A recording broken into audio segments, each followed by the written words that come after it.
मेरा नाम डॉली है। आज मैं आप लोगों को अपनी कहानी सुनाने जा रही हूँ, जिसको सुनकर शायद आपकी भी आंखों में आंसू आ जाएं। मैं 18 साल की थी जब मेरे माता पिता को मेरी शादी की फिक्र हो गई थी, जबकि अभी तक मैंने अपनी पढ़ाई भी पूरी नहीं की थी। अभी तो मैं सिर्फ हाई स्कूल ही कर रही थी। मैं गाजियाबाद में रहती थी। हमारा कोई रिश्तेदार नहीं था, क्योंकि मेरी माँ की शादी गांव में हुई थी।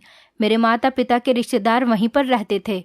काफ़ी सालों पहले ही मेरे पिता अपना गांव छोड़कर गाजियाबाद आ गए थे, क्योंकि मेरी माँ को गांव में रहने की आदत नहीं थी। मेरी माँ का मायका दिल्ली के आसपास का ही था और उनकी शादी गांव में हो गई थी, इसलिए मेरी माँ का दिल गांव में नहीं लगता था। मेरे पैदा होते ही उन्होंने गांव छोड़ दिया था।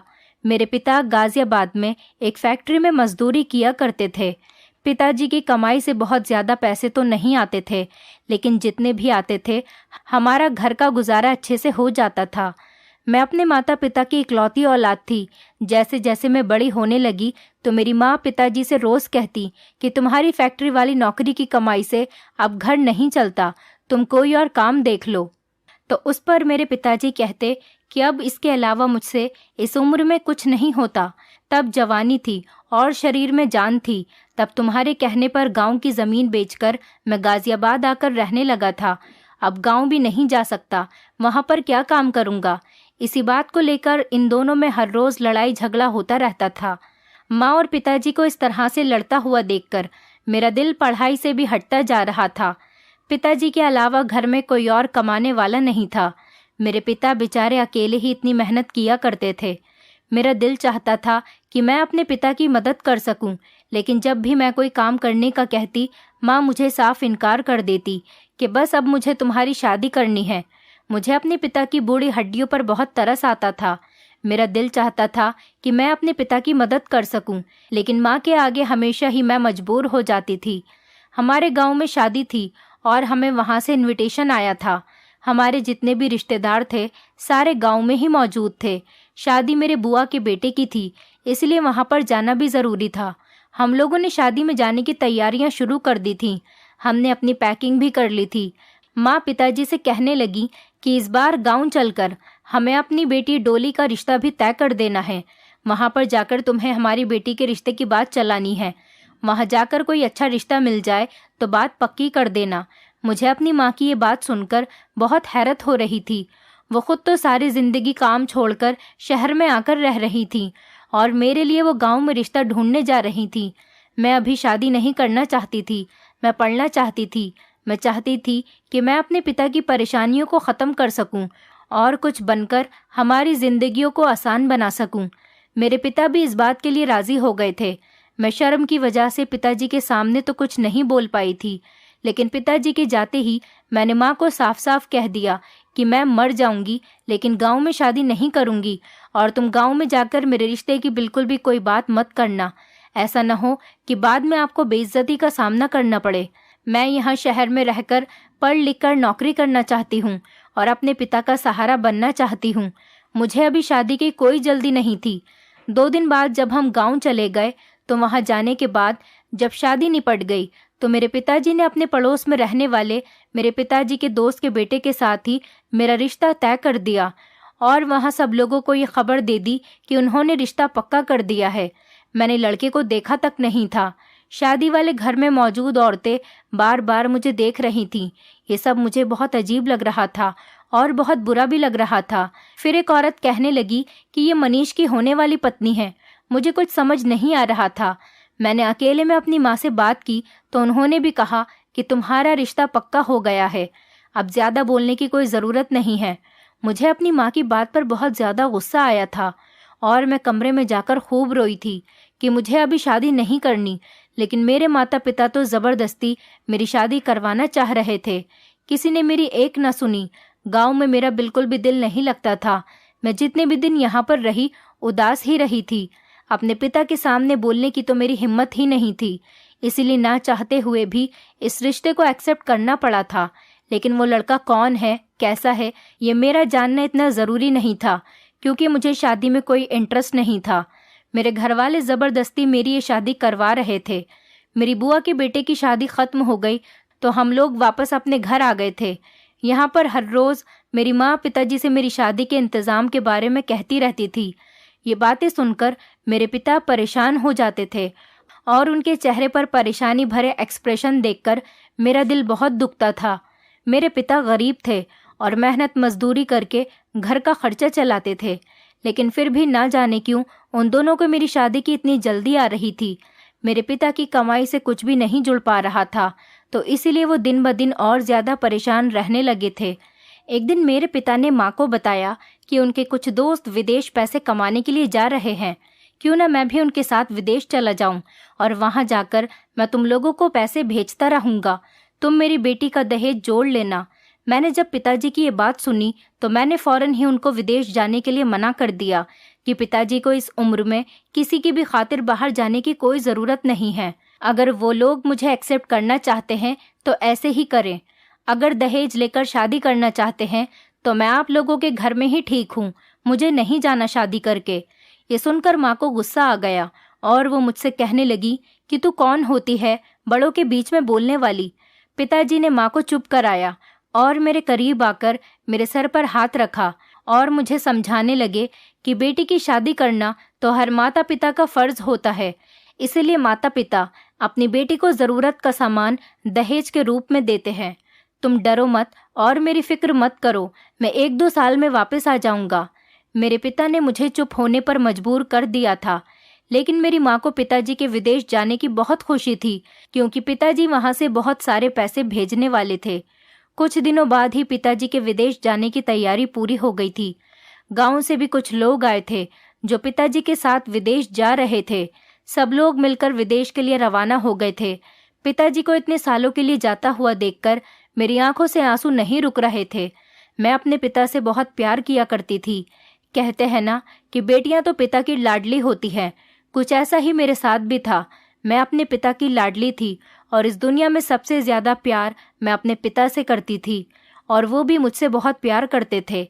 लेकिन माँ को तो बस जल्दी थी कि पिताजी को हम किसी तरह से भी परेशान न करें, ताकि वो बेफिक्र होकर यहाँ से जाएं और उनके जाते ही हमारे अच्छे दिन शुरू हो जाएं। आखिरकार मेरी माँ की तमन्ना पूरी हो गई थी। पिताजी हम लोगों से दूर चले गए थे। पिताजी के जाने के बाद मेरी तो जैसे दुनिया ही वीरान हो गई थी।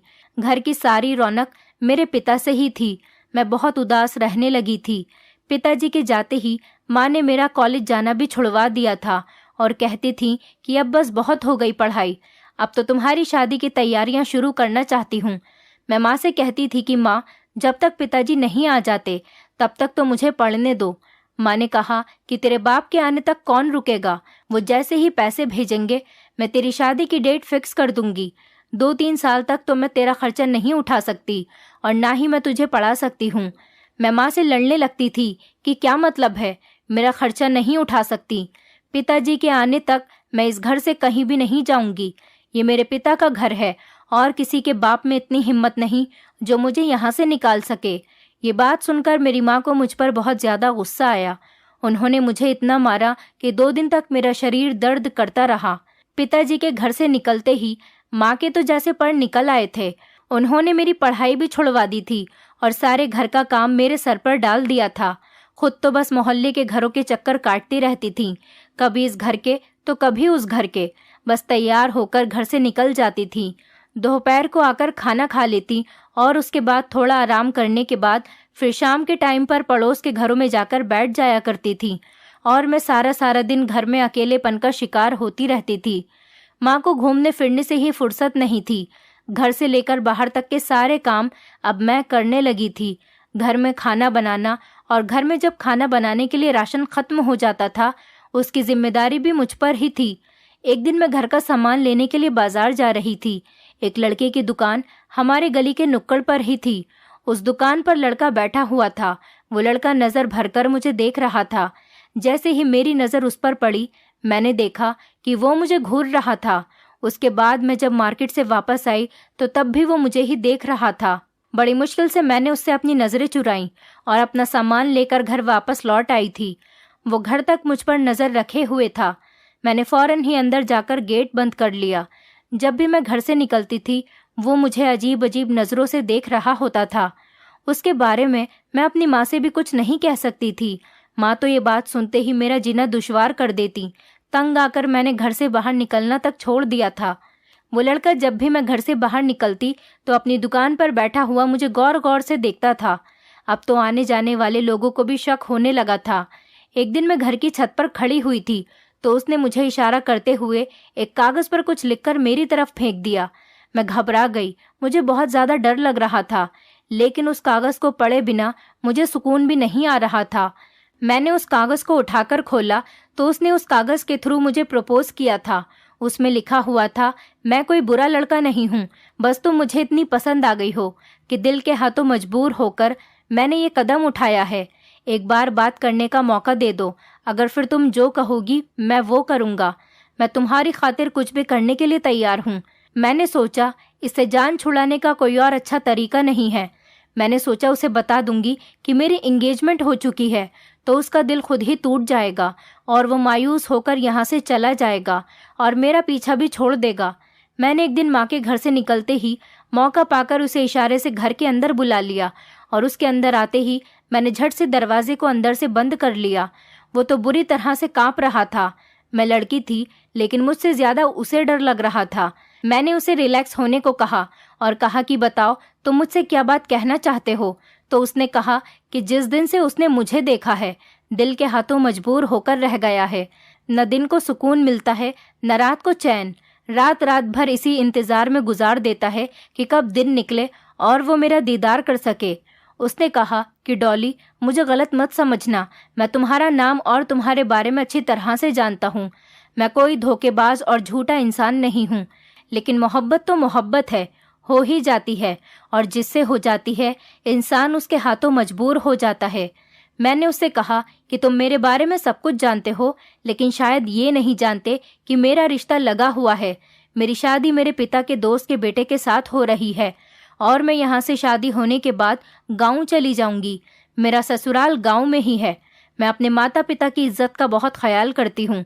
तुम्हें किसी के सहारे पर नहीं रखना चाहती ताकि मैं तुमसे किसी तरह का झूठ बोलूं, और कुछ दिन के लिए तुमसे रिलेशनशिप बनाकर मैं तुम्हें धोखा नहीं देना चाहती। ये सब सुनकर वो थोड़ा सैड हो गया था, लेकिन मेरा सच बोलने से वो बहुत ज्यादा खुश हुआ था। उसने बताया कि ये नुक्कड़ वाली दुकान उसके पिता की है। कभी कभी वो उस दुकान पर बैठ जाता है और वही उसका घर भी है। उसने बताया कि मेरे परिवार में मैं और सिर्फ मेरे पिता हैं। हम दोनों इसी दुकान से अपना गुजर बसर करते हैं, लेकिन हम दोनों की जिंदगी बहुत अच्छी गुजर रही है। मेरी शादी हो जाएगी तो शायद घर में कोई औरत आ जाएगी। मेरी माँ काफी सालों पहले गुजर चुकी है और मेरी बहन की शादी भी 2 साल पहले ही हो गई। उसने कहा कि जिंदगी में अगर कभी भी कोई काम या कोई जरूरत हो तो तुम मुझे जरूर याद करना। भले ही तुम मेरी किस्मत में तो नहीं हो, लेकिन मेरे दिल में हमेशा रहोगी। मैंने उसकी फीलिंग्स की कदर की और वो बेचारा थोड़ी देर के बाद मेरे घर से खुद ही चला गया था। हम दोनों के बीच बहुत रेस्पेक्ट के साथ बात हुई थी। वो मुझे आम लड़कों से बिल्कुल अलग लगा था। मैं जब उसे गली में खड़ा हुआ देखती थी तो समझती थी कि वो कोई आवारा या फिर लोफर टाइप का लड़का होगा जो मेरे पीछे पड़ा हुआ है। लेकिन उसके साथ बात करके मुझे एहसास हुआ था कि सच में मुझसे कोई इतनी मोहब्बत भी कर सकता है। ये सब सोचकर मेरी भी आंखें भर आई थी, और जब जाते टाइम वो मुझे गुड बाय बोलकर गया तो मैंने उसकी आंखों में भी आंसू देखे थे। वो मुझे सच्चे दिल से चाहने वाला इंसान लगा था और इतने अच्छे इंसान को गंवाने का मुझे बहुत दुख हुआ था। इसके बाद भी जब मैं घर से किसी काम के लिए निकलती थी तो वो मुझे अपनी दुकान में बैठा हुआ दिख जाता था। उसके दुकान के आगे से निकलते हुए मुझे भी अपनी आंखों पर काबू करना नहीं आता था। मैं किसी न किसी बहाने उसे निगाह उठाकर देख ही लेती थी। जब मैं उसे देखती थी तो वो मेरे दिल की गहराइयों तक उतर जाता था। वो बहुत ही अच्छा लड़का था और शरीफ था। उस दिन के बाद उसने कभी मुझे तंग नहीं किया था और ना ही कभी उस दिन के बाद उसने मुझसे दोबारा बात करने की कोशिश की थी। बस कभी कभी हम दोनों की नज़रें एक दूसरे की नज़रों से मिल जाया करती थी। जाने अनजाने मुझे भी पता नहीं चला कि कब मैं भी उसको पसंद करने लगी थी और मेरे दिल में भी उसके लिए मोहब्बत जागने लगी थी। लेकिन पिता की इज्जत की खातिर मैंने अपनी फीलिंग्स पर कंट्रोल किया। मुझे सिर्फ और सिर्फ अपने पिता की इज्जत की परवाह थी। मेरे पिता दूसरे देश में मेरे लिए मेहनत कर रहे थे। मैं उनकी इज्जत पर कैसे आँच आने दे सकती थी। इसीलिए मैंने अपने दिल को संभाल लिया था कि वो मुझे कितना भी चाहता हो और अच्छा लगता हो, लेकिन मेरी किस्मत मेरे पिता के फैसले की मोहताज है। फिर कभी मेरी ना उससे बात हुई और ना ही ज्यादा मैंने जान पहचान बढ़ाई। बस आंखों ही आंखों में आंखों की जरूरत पूरी होती रही। इसी तरह से अगले 4 महीने तक ऐसा ही चलता रहा और 4 महीने बाद पिताजी ने विदेश से काफी सारा सामान और मेरे दहेज के लिए काफी सारे पैसे भी भेज दिए थे। मेरी माँ ने अकेले ही मेरी शादी करने का फैसला कर लिया था और मेरी ससुराल में कह दिया था कि वो कुछ लोगों को लेकर मेरे घर बारात लेकर आ जाएं। मैंने अपनी माँ को ये शादी करने के लिए बहुत रोका कि पिताजी के आने से पहले मुझ पर ये जुल्म मत करो, मुझे अपने माता पिता के आशीर्वाद के साथ विदा होना है। लेकिन मेरी माँ ने मेरी एक नहीं सुनी। कुछ दिन बाद गांव से कुछ लोग आकर शादी की डेट फिक्स करके चले गए। मैंने अभी तक लड़के की फोटो तक नहीं देखी थी और दिन रात में रोती रहती थी। माँ ने पिताजी से कहकर अपना फैसला जबरदस्ती मनवा लिया। पिताजी ने फोन पर बात की और शादी के लिए राजी होने को कहा। पिताजी मुझसे कहने लगे, मेरा आशीर्वाद हमेशा मेरी बेटी के साथ रहेगा। मैं हमेशा अपने पिता की बात के आगे झुक जाती थी और इस बार भी पिताजी के कहने पर मैं चुप ही रही थी और उनकी बात को मैंने मान लिया था। शादी की तैयारी बढ़ती गई। धीरे धीरे मेरा दम घुटने लगा था। कोई भी ऐसा इंसान नहीं था जो मेरी साइड ले सकता, जो मुझे तसल्ली देता। मेरी माँ तो बस हर टाइम शॉपिंग करने में ही लगी रहती थी। वो पिताजी की कमाई को दोनों हाथों से लुटाने में लगी हुई थी। कुछ कपड़े मेरी शादी के लिए बनाती तो अपने लिए उससे डबल कपड़े लेकर आती थी। माँ ने पड़ोस में शादी का इनविटेशन भी देना शुरू कर दिया था और उन्हीं औरतों को अपने साथ शॉपिंग पर लेकर जाती थी। मेरी माँ ने मेरी कोई भी ख्वाहिश नहीं पूछी थी कि मुझे क्या पसंद है, मैं क्या अभी ससुराल लेकर जाना चाहती हूँ, कुछ भी नहीं। बस वो मेरे सारे काम अपनी मर्जी से ही कर रही थी। वो बहाने से शॉपिंग पर निकल जाती थी और अपनी दोस्तों के साथ होटल में खाना खाकर आती थी। पिताजी का पैसा माँ को बहुत अच्छा लग रहा था। माँ जब अपनी दोस्तों पर पैसे खर्च किया करती थी तो उनकी दोस्तें माँ को और भी ज्यादा इज्जत देने लगी थी। माँ इस बात से बहुत खुश हो जाया करती थी। मैं माँ को समझाने लगी थी तो वो मुझे डांट कर चुप करा देती थी कि तेरे पिता सारी मेहनत सिर्फ तेरे अकेले के लिए ही तो नहीं कर रहे। मैं उनकी पत्नी हूँ, सबसे पहले उनकी कमाई पर मेरा हक बनता है। मेरी माँ ने अपने आप को बुरी तरह से बिगाड़ कर रखा था। उन्हें घर की और अपनी जवान बेटी की कोई चिंता नहीं थी। वो पिताजी की कमाई को अपने पास संभाल कर नहीं रख रही थी, बल्कि बेवजह की चीजों में उड़ा दिया करती थी। नए नए कपड़े बनाना, सहेलियों के साथ बाहर घूमने जाना, होटल में खाना खाना, ये सारे शौक उन्होंने बना लिए थे। माँ को मोहल्ले की औरतों से अपनी तारीफ सुनना बहुत अच्छा लगता था। माँ मुझे भी इसीलिए जल्द से जल्द शादी करके यहाँ से भेज देना चाहती थी ताकि वो बेफिक्र होकर आराम से अपनी जिंदगी सुकून से गुजार सके। मुझे लगता था जैसे वो मेरी सगी माँ नहीं बल्कि सौतेली माँ है। मैं अंदर से टूटकर रह गई थी। माँ ने थोड़े से कपड़े और थोड़ा सा सामान मेरे दहेज के लिए इकट्ठा कर लिया था। बस वो अपनी जिम्मेदारी से आज़ाद होकर बैठ गई थी। न बेटी को घर का काम सीखने में उसे नसीहत देती थी, न रहन सहन के तरीके सिखाती थी। हमेशा घूमने फिरने और मेकअप करने में ही लगी रहती थी। पिताजी के जाने के बाद माँ ने अपने आप को और भी ज्यादा जवान बना लिया था। मेरी शादी की डेट फिक्स हो चुकी थी और धीरे धीरे मेरी शादी के दिन करीब आ रहे थे और मैं हर रोज चूल्हे पर जल रही थी। मेरी माँ ने मेरे सारे सपनों को चकनाचूर कर दिया था। मैं पढ़ लिख कर कुछ बनना चाहती थी, लेकिन शादी होने के बाद मेरे सारे शौक खत्म होने वाले थे।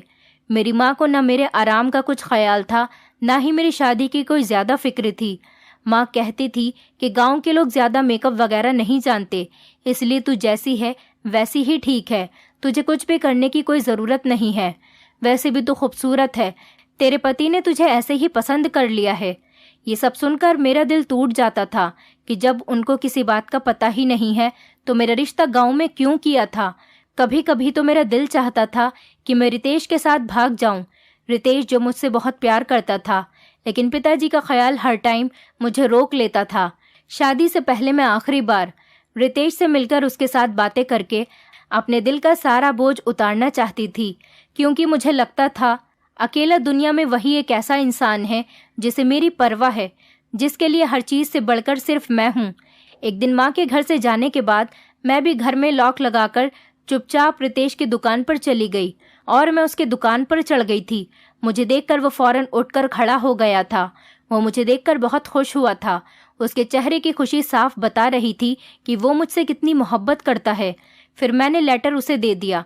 उसमें लिखा हुआ था कि कल दोपहर के 3 बजे मुझे लेने आ जाना। मैं तुमसे दूर अकेले में कुछ बातें करना चाहती हूँ।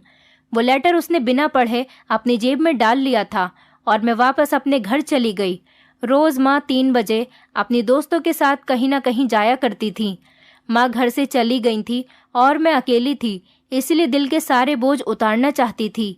अगले दिन जब माँ चली गई तो उनके साथ ही मैंने घर के दरवाजे को अंदर से बंद कर लिया ताकि उन्हें लगे कि मैं घर के अंदर ही हूँ। जैसे ही 3 बजे रितेश अपनी बाइक के साथ गली में मौजूद था, मेरी नज़र उस पर पड़ी तो मैं मुस्कुरा गई। सामने वो भी मुझे देखकर मुस्कुरा रहा था। माँ तो घर से जा चुकी थी। अब मेरे पास अच्छा बहाना था।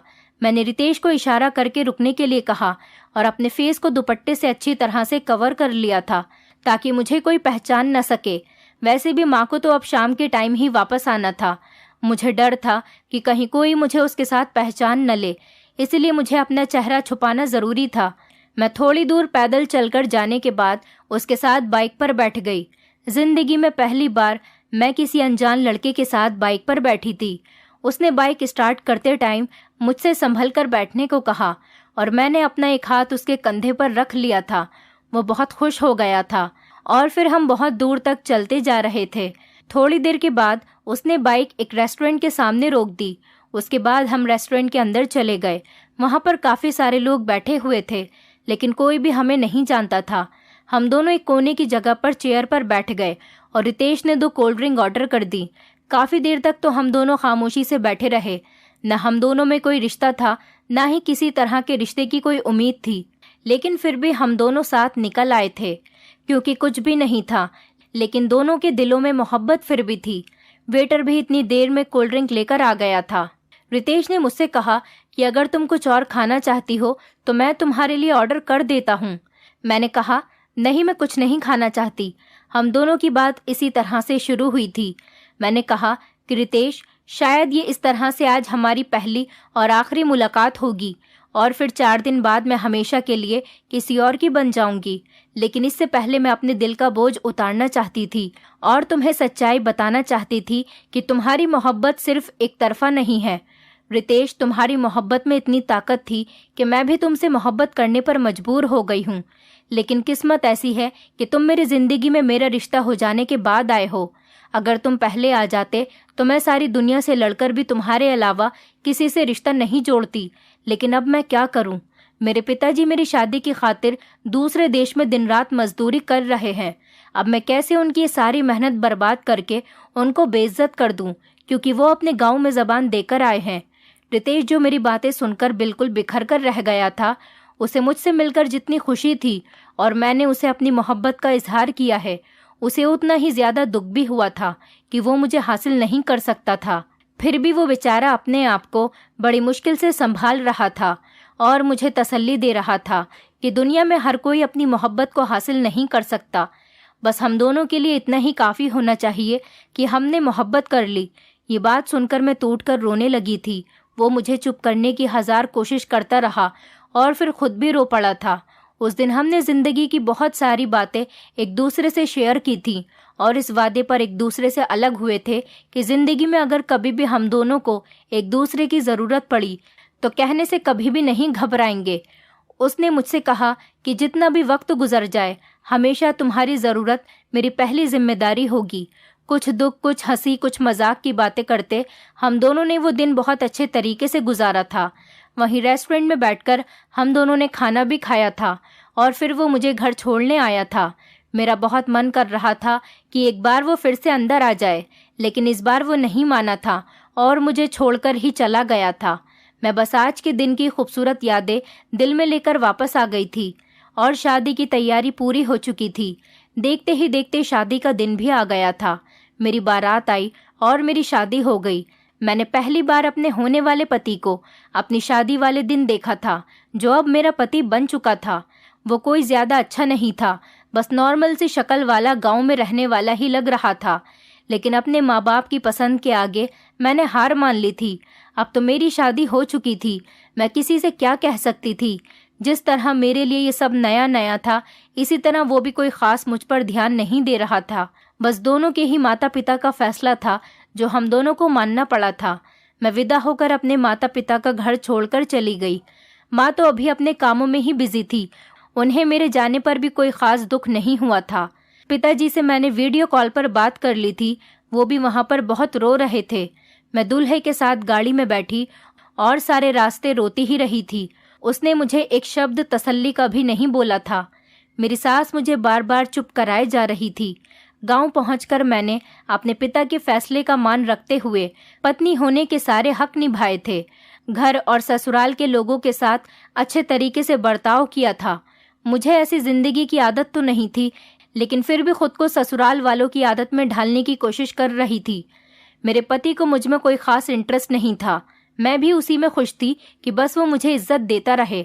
लेकिन कुछ दिन बाद ही उसकी हकीकत भी खुलकर मेरे सामने आ गई थी। वो रात को काफी टाइम तक लड़कियों के साथ बातें करता रहता था।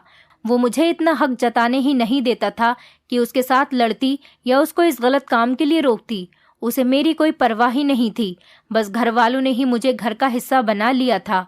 मैं अपने पति की शिकायत सास से करती तो वो मुझे ये कहकर तसल्ली दे देती कि आजकल हर लड़के का यही हाल है, बस तुम इज्जत के साथ इस घर में बनी रहो। वो सारी लड़कियां तो टाइम पास के लिए हैं, असली घर की मालकिन तो तुम ही रहोगी। नई नई शादी है, पुरानी आदत तो धीरे धीरे ही जाएगी। मतलब उसके माता पिता को भी उसकी आदत का पता था।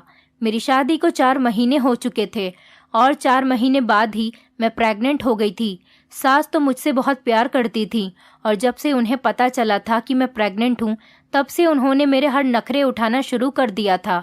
जब ये बात मेरी माँ को पता चली तो वो भी मुझसे मिलने के लिए मिठाई लेकर मुझे बधाइयाँ देने के लिए आई थी और जाते जाते कहकर गई थी कि डिलीवरी के लिए अगर ये लोग तुमसे मायके आने के लिए कहें तो तुम खुद ही मना कर देना।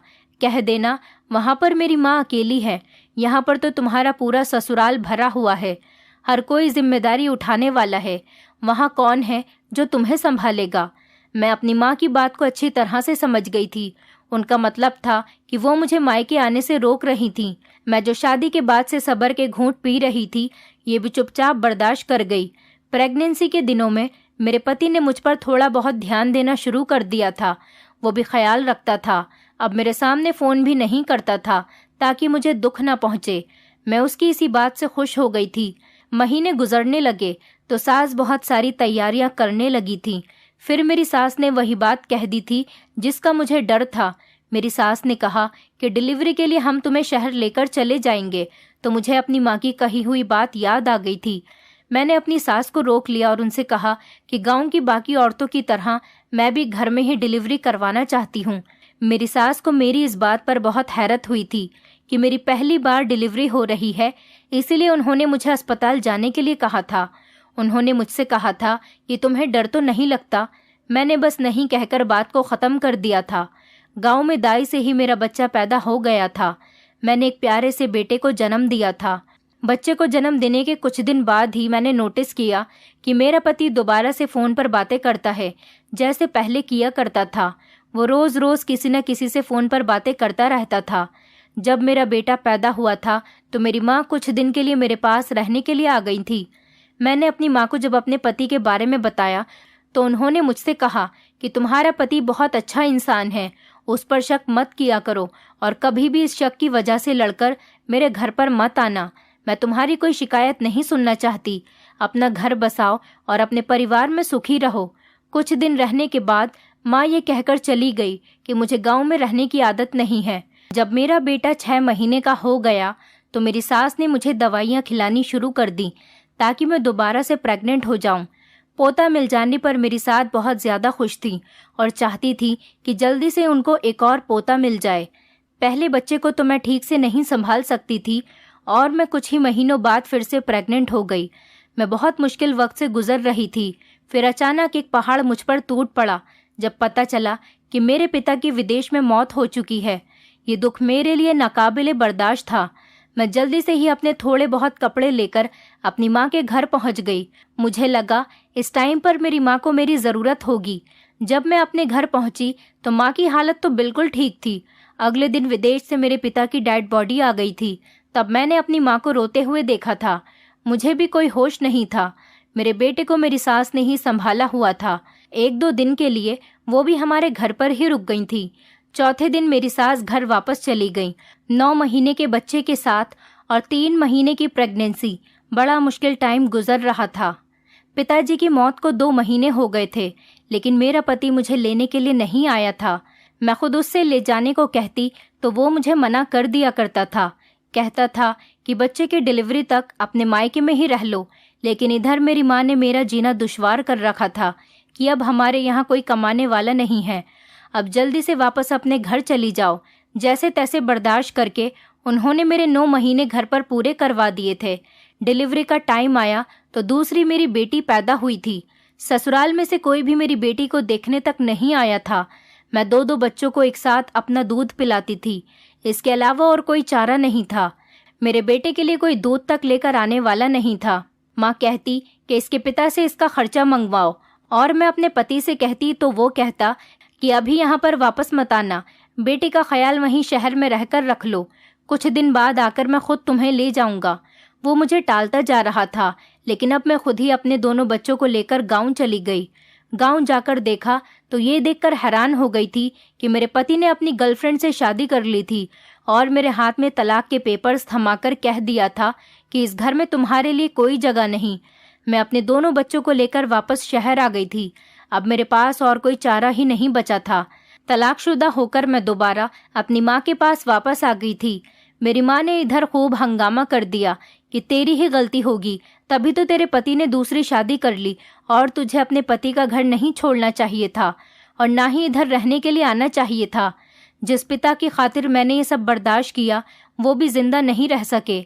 माँ से तो वैसे भी मुझे कोई उम्मीद नहीं थी। उन्होंने मुझे घर से निकालने की कोशिश की तो मैंने अपने पिता की जायदाद से हिस्सा मांगने की बात कर दी, जिससे मेरी माँ बुरी तरह से डर गई थी। तब जाकर उनकी जुबान बंद हुई थी। मुझे पढ़ाई तक पूरी नहीं करने दी थी।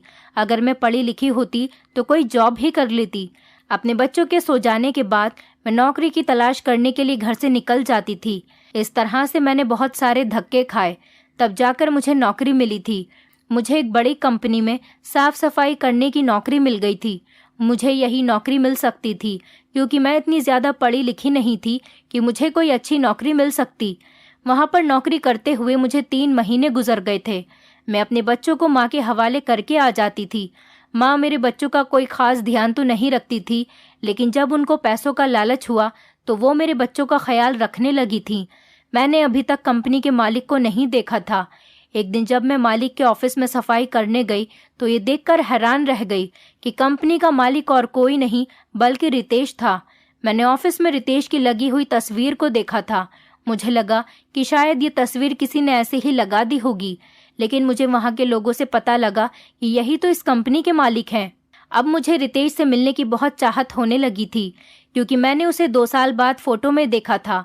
जैसे ही रितेश ऑफिस में आया तो मैं उसके सामने अपनी आंखों में आंसू लिए खड़ी हुई थी। रितेश भी मुझे अपने ऑफिस में देखकर हैरान रह गया था। फिर उसने मुझे अपने ऑफिस में बुलाया और मुझसे पूछा कि तुम यहाँ पर क्या कर रही हो। मैंने उसे बताया कि मैं तुम्हारे ऑफिस में 3 महीने से काम कर रही हूँ। रितेश ने कहा, लेकिन तुम यहाँ पर काम क्यों कर रही हो? मैंने उसको अपनी सारी कहानी बता दी कि शादी के बाद मेरे साथ क्या क्या हुआ था। ये सुनकर रितेश की आंखों में आंसू आ गए। वो मुझसे कहने लगा, मैं पिछले 3 महीने से काम के सिलसिले में शहर से बाहर गया हुआ था। अगर मुझे पता होता तुम मेरे ऑफिस में नौकरानी का काम कर रही हो तो मैं तुम्हें हरगिज ये काम करने नहीं देता। हमने तो वादा किया था ना कि हम एक दूसरे के मुश्किल वक्त में एक दूसरे का साथ देंगे। मेरे पिता का सपना था कि मैं अपने पैरों पर खड़ा हो सकूं। तुम्हारी शादी के बाद मेरे पिता की मृत्यु हो गई थी। उसके बाद मैंने अपने पिता के सपने को पूरा करने के लिए जी तोड़ मेहनत की। नौकरी की तलाश के लिए जगह जगह धक्के खाए। मेरी पढ़ाई तो पूरी हो चुकी थी। फिर उसके बाद मेरे मामा ने मेरा बहुत साथ दिया और आज देखो मैं इतना बड़ा बिजनेसमैन बन गया हूँ। मुझे तुम्हारी याद हमेशा आती थी, लेकिन मुझे ये नहीं पता था कि तुम मुझे इस तरह से मिलोगी। अब जब तुम्हारे पति ने तुम्हें तलाक दे दी है और मेरा भी इस दुनिया में कोई नहीं, तुम मेरी मोहब्बत हो, क्या तुम मुझसे शादी करना चाहोगी? मैं तुम्हें और तुम्हारे दोनों बच्चों को बहुत खुश रखूंगा। रितेश की ये बात सुनकर मेरी आंखों में आंसू आ गए थे।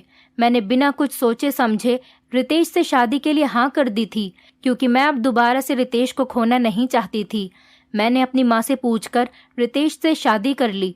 रितेश एक बहुत अमीर इंसान होने के साथ साथ बहुत अच्छा इंसान भी है। रितेश ने मेरे दोनों बच्चों को एक्सेप्ट कर लिया और आज वो उनको सगे पिता की तरह प्यार करता है। आज मैं अपने पति रितेश के साथ बहुत ज़्यादा खुश हूँ। मेरी शादी के 2 महीने बाद मेरी माँ भी इस दुनिया से चल बसी थी। रितेश ने मेरा बहुत साथ दिया। मैं रितेश से बहुत प्यार करती हूँ। मैं अपनी ज़िंदगी में रितेश और अपने दोनों बच्चों के साथ बहुत ज़्यादा खुश हूँ। दोस्तों, उम्मीद करती हूँ आपको हमारी कहानी पसंद आई होगी। कहानी पसंद आई है तो वीडियो को लाइक करें, चैनल पर नए हैं तो चैनल को सब्सक्राइब करें और हाँ, नोटिफिकेशन बेल को ज़रूर दबाएं ताकि अगली अपडेट सबसे पहले आपको मिले।